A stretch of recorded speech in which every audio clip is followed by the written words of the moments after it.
Stonewall Jackson sitting out here in front of the Virginia Museum of Civil War. Let's go ahead and check this out. Should be interesting.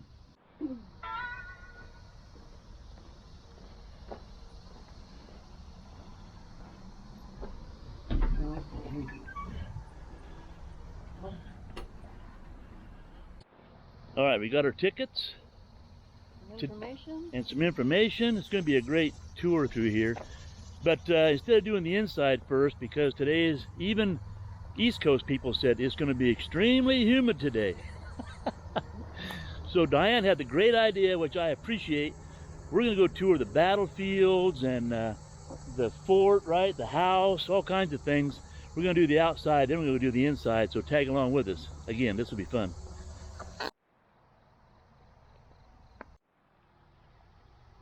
400 men died from...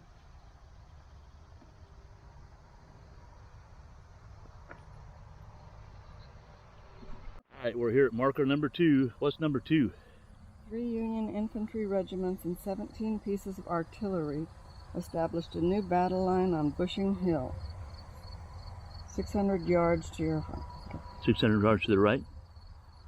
To your front. To the front. Okay, I'd be up there. Okay. Between 1:30 p.m. and 2 p.m., Confederate troops advanced steadily towards the Bushong farm. Okay, so they were fighting right out here, headed toward the farm. All right, coming up on number 3. What's number 3, Diane? Okay, the cannon located about 50 yards to your right marks the position of Confederates Lieutenant Randolph Blaine's 4-gun battery, which moved forward in direct support of the advancing infantry. All right, so 50 yards to a right. So actually across the fence, across the road, and in there where that truck just went by, between here and that truck. So yeah, 50 yards right over there. And we're certainly getting closer to the farm.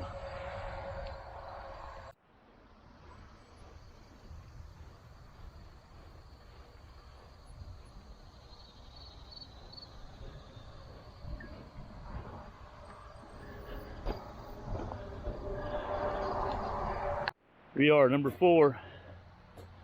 What's number 4? The Bushong farmhouse is in the center of the line of battle. On reaching the house, the ranks divided. A and B, oh, too many bugs. A and B companies passing to the right of the house, and C and D companies to the left. A and B marching. What? Oh, what? A and B marking time until the other half came up and the line was reformed. Cadet John Upshaw. All right, there you go. So for the record, it's hard to even talk, not alone read. As we stand here, there are hundreds of bugs around our face all the time. It's buggy. You got little bugs, and look at all these moths flying around too. Man, it's buggy. So for the record, the house is closed up. You can't go in and tour the home, but you can walk around it. And here's some more outbuildings.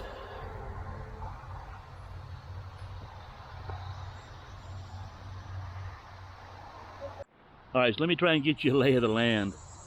So what we just saw here, that was the Bushong home, and it was built in 1825. And then if we go to number 2, that's this little building right here, and that is the oven. Number 3 is that right over there, and that's the 1818 farmhouse. And it was believed to have served as Jacob and Sarah Bushong's first home from the time of their marriage in 1818 until the main house was constructed in 1825, and that's not open to the public. Then number 5 is right back over here. Did I say 4? Okay, I'd skip 4, I'm sorry. So that log looking house back there, that's number 4. That is a summer kitchen and wash house. Then let's go to number 5 right here in front of us in the shade. Number 5 is the ice house, which was actually built in 1871.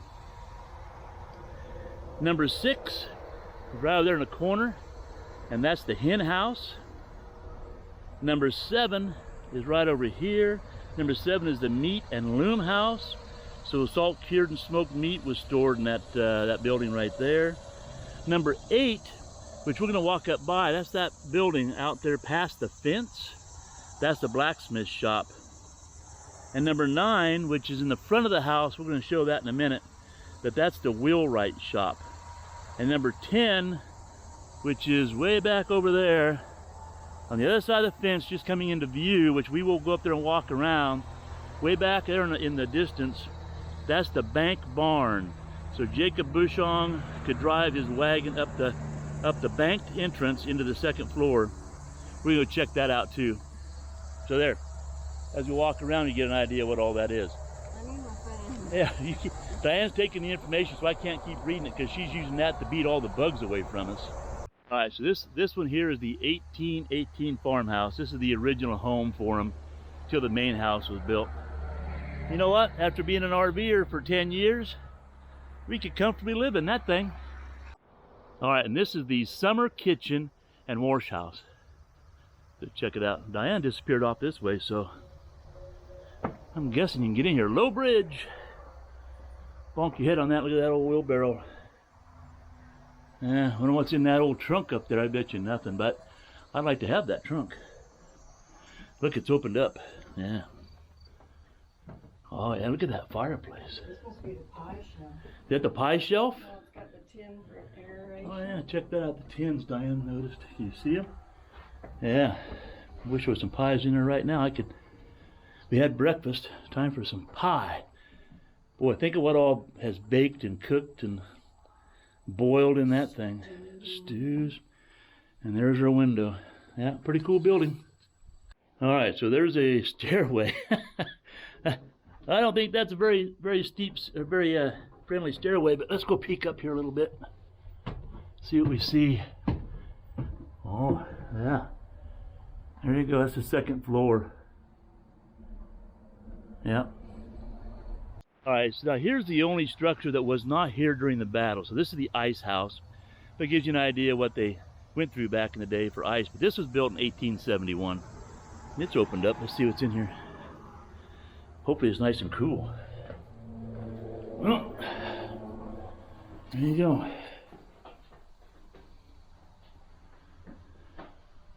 There's got to be more to the building than that little section there, but there's no entrance from this side. Maybe the other side. Maybe we'll look out back.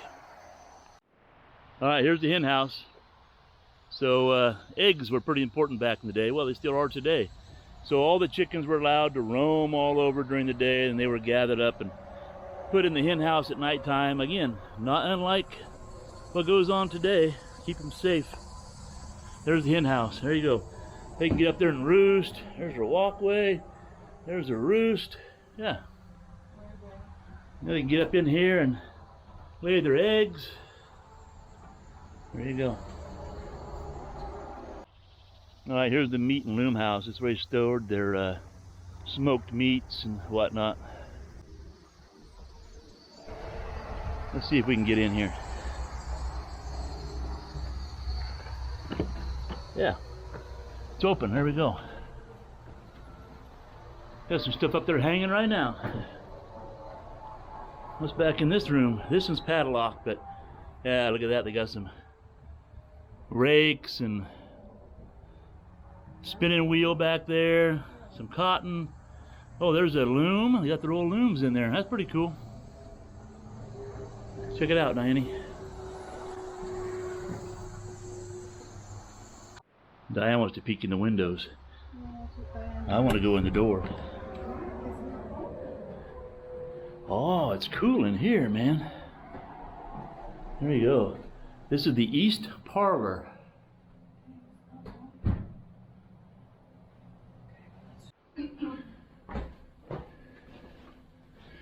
The west parlor.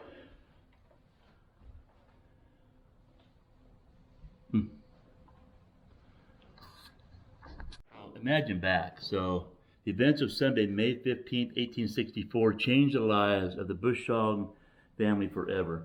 The battle had come to the valley many times during the war, but that fateful day, the battle came to the farm. At the height of the battle, the Confederate front lines swarmed around the house and formed lines along the orchard fence. The family, Jacob and Sarah, along with their daughter Elizabeth, son Anderson, his wife Lizzie, and their children Carrie and Willie, took refuge in the cellar to escape the rain of bullets hitting the home, piercing windows and doors. Their experience didn't end there. As the fight progressed, wounded soldiers began to pour in from the battle line. The Bushong home, along with many other buildings in and around New Market, were pressed into service as aid stations and field hospitals. Can you imagine being kicked back at home, doing whatever you're doing back in the day, and a battle, and you hear all the gunshots and stuff, and then people swarming around your house and bullets coming in? I mean, wow. It's not uncommon what goes on in our country today, but just not Civil War. Anyway, crazy stuff. Think about it. Like Diane said, this is what Ukraine is going through today. Very similar stuff. Let's go see what's upstairs.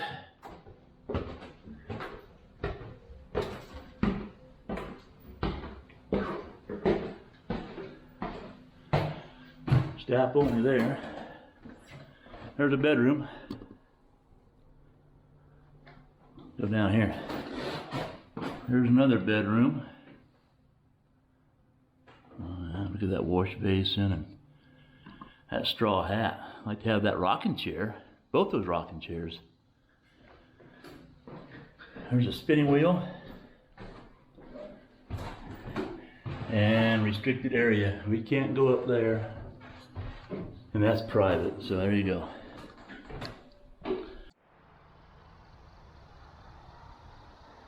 Can you imagine all that going on? There's that fence, battling. You're hiding down the basement of that. Oh, man, with all those kids. Oh my God. Here's some current history of the farm.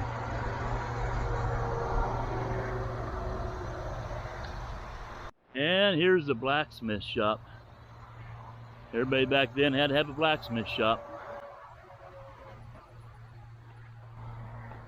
There you go.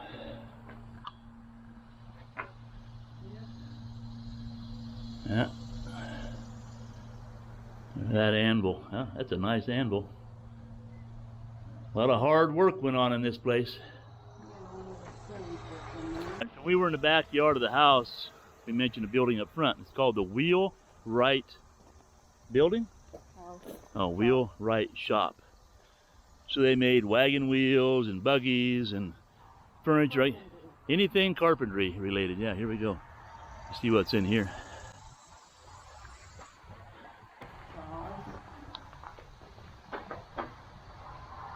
Yeah, got all their saws and wow. Yeah, look at those axes back there. It'll be fun watching people make things of this today. People do it. All right, now here's the barn up here. Let's walk up and check out the barn. Look at the lightning rods up there, and then the cable coming down. All right, here's why it's called a bank barn, is because of this bank right here, that they could drive their wagon and horse right up into the second floor of the barn. Bank barn. All right, so let's give you an idea of the lay of the land where this is in conjunction to the house. You saw it from the backyard, but there's the original house over here, the small one. That's the newer home, and that's the kitchen back there. And again, this would all been part of that battlefield. This would have been swarming with people shooting guns and dying and cussing and screaming and bleeding. Wow. Can you imagine it? I can't imagine it. And as well as the house being used as a hospital, the barn was as well. Oh yeah, so did you hear Diane? So the house over time, after the battle was going, the house started being used as a hospital, and the barn was being used as a hospital. Wow. All right, so we walked around the farm a little bit. We're gonna go across the road. It crosses under the freeway to another battlefield. And there's a monument over there. There's a lot of lives lost. So I'm gonna spin you around. We're gonna walk across and go under the freeway. Let's go check that out. So we're walking under the freeway right now. So this is called the Bloody Cedars. There was so much bloodshed here, they named this battlefield section the Bloody Cedars. And then this trail will lead us back to a monument that they erected. We'll give you that date in a minute when we stop. So during the battle in this ravine, there were 142 men that lost their lives here. One of the generals, or one of the guys, the colonels, said that it was one of the hottest battles he'd ever encountered in through here. And again, 142 lives were lost here, and here's the row of cedars. That's why they call it Bloody Cedars. And we're going to walk up there. You probably can't see it, but the monument that they erected is up on past this valley, up on that knoll. So here we are overlooking the battlefield. So I'd want to be up here. Think about it, these guys up here, people coming over the crest of the hill over there, coming down the valley. Man, like just sitting ducks down there. Now we're kind of at the opposite end of the Bloody Cedar Trail over there. But this whole valley was the battlefield, and people were hiding just over one little ridge, over the other ridge, and it was covered with smoke. So they were able to move through here just because of the smoke created by the gunfire and cannons and whatnot. So again, try and picture that. Wow. There you go. This was erected to the memory of the heroic dead of the 54th Regiment.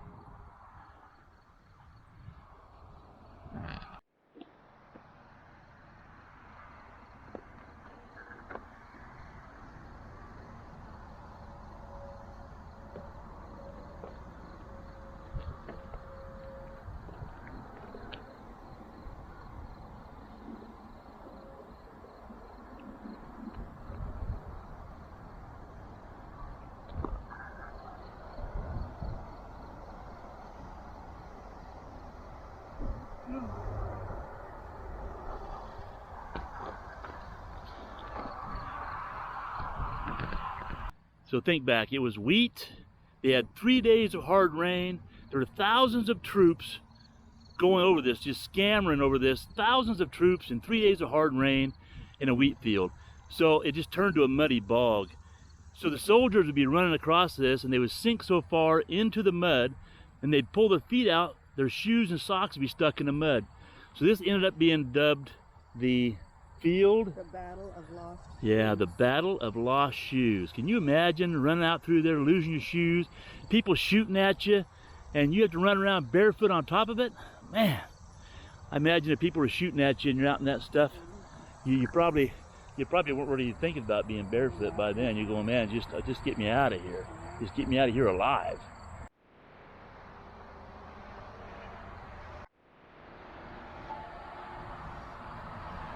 That monument right there was erected because of some of the Woodson's troops died here. Came up to him with pierced through the chest, bleeding out the back, came up to him and said, "Help me lie down because I'm ready to die." And as soon as he did that, another one of his men came up and bleeding through the neck, and what did he say? "Goodbye, Lieutenant, I am killed." It's just, can you imagine what went on out here? It's just stand here and look at it and think about it. It's just crazy. All right, well, we spent right at 2 hours touring the farmhouse area and the battlefields. Now we're going to head back up toward the museum because it's getting warm out here. We're tired of the bugs, and a movie starts on the hour. So we have about a half hour to make it up there, and then Diane's going to check out the movie.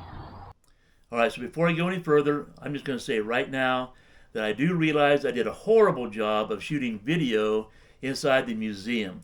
So instead of trying to put that all together and make it worthwhile, I'm just going to let a little bit of it run over here for you to watch while I sum up the overall visit to the museum. So we really enjoyed our visit to the Civil War Museum. The only thing I wish we would have done differently, you know, at the beginning of the video we mentioned it was such a hot and humid day that we decided to just go do the battlefield and tour the farm before doing the museum. I wish we would have at least taken time to watch the video before we went out and did all that. That way we could have had a better idea of what was going on as we walked through the battlefields and whatnot. Even though we enjoyed the video at the end, I wish we would have watched it at the beginning. All right, so this is exactly the kind of thing that Diane and I love to go do.